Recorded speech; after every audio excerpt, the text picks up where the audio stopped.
All right, everybody, welcome back to the #1 television program in the history of the entire universe.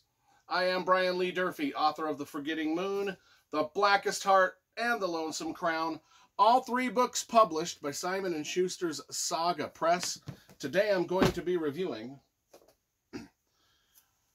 Wednesday's Child by Peter Robinson. This is book number 6 in his Inspector Banks mystery series set in northern England around York or somewhere.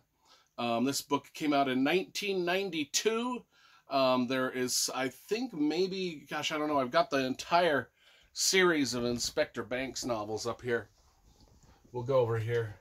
They are all right there on that shelf right there.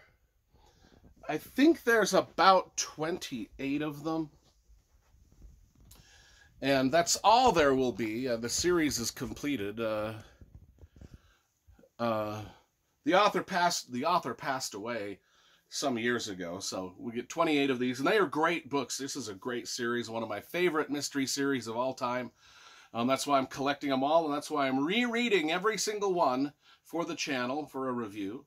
Inspector Banks, who is he? Well, in the first 5 books that I read and reviewed for the channel, we find out that he's a policeman from London who decided he didn't like the crime scene in London. It was too rough, too much going on. It was just bad.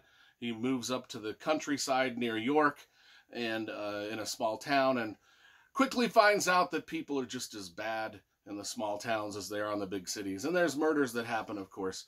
So anyway, this one opens up with Inspector Banks and the constable, Susan Gay. They are a young girl, a 7-year-old girl, has gone missing, and they are open up interviewing the mother in the mother's house.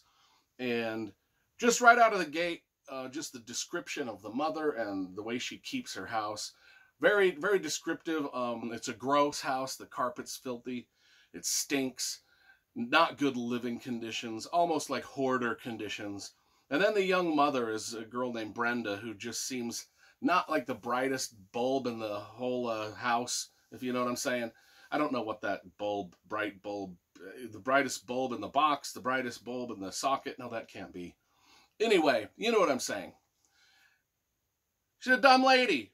Young and dumb, dating a completely dumber dude who works down at the local bar. And so this girl goes missing, the young daughter goes missing. And this is the creepy part. This is the creepy part. It actually creeped me out.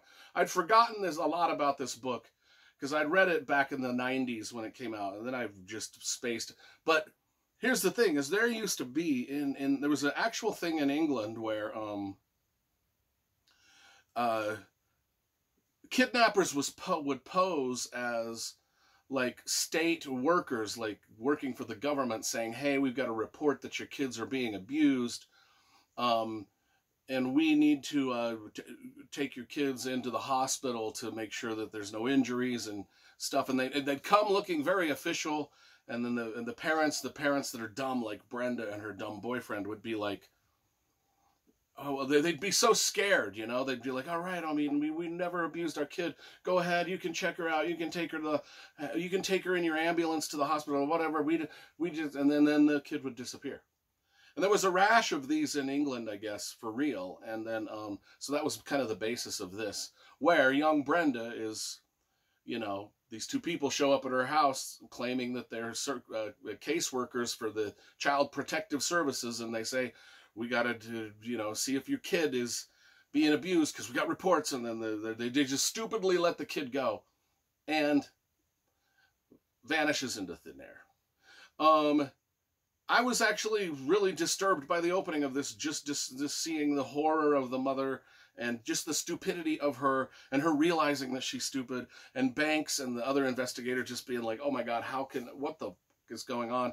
And then, so there's just, and then it's just chilling and scary. And then there's the follow-up interviews that they do with some of, the young girl is named Gemma, the missing one, and they go to her school and they interview some of her young classmates, and some of those interviews are literally heart-wrenching. Just because these young kids know that their friend has gone missing, And when you're a kid, you always feared. I mean, I remember fearing kidnapping. I remember fearing adults taking me. I mean, every kid fears that. And then, my God, and then these interviews that they do are pretty hard to read through. And then, on top of that, there's another side mystery where another body of a young man has been found in an abandoned mine. Will these things be tied together? Who is the young mother and her deadbeat boyfriend being straight honest with the investigation? Are there other things? Are there government officials involved in some sort of Epstein Island sort of conspiracy with young child? You know what I'm talking about? The child predator porn ring. Just demonetized this whole video by saying all that, but that's okay. That's fine. This is what this book is about. And then I'm just going to be telling you, I mean, I don't want to, it's just this novel gets grimmer and grimmer and grimmer as it goes, and it just never lets up. And, man, I felt bad the entire time I was reading it, but that's what great mystery novels can do for you. That's what great mystery novels will make you think about the world around you and how this kind of shit still goes on, And I actually was really engrossed in this just because of the horror that I felt.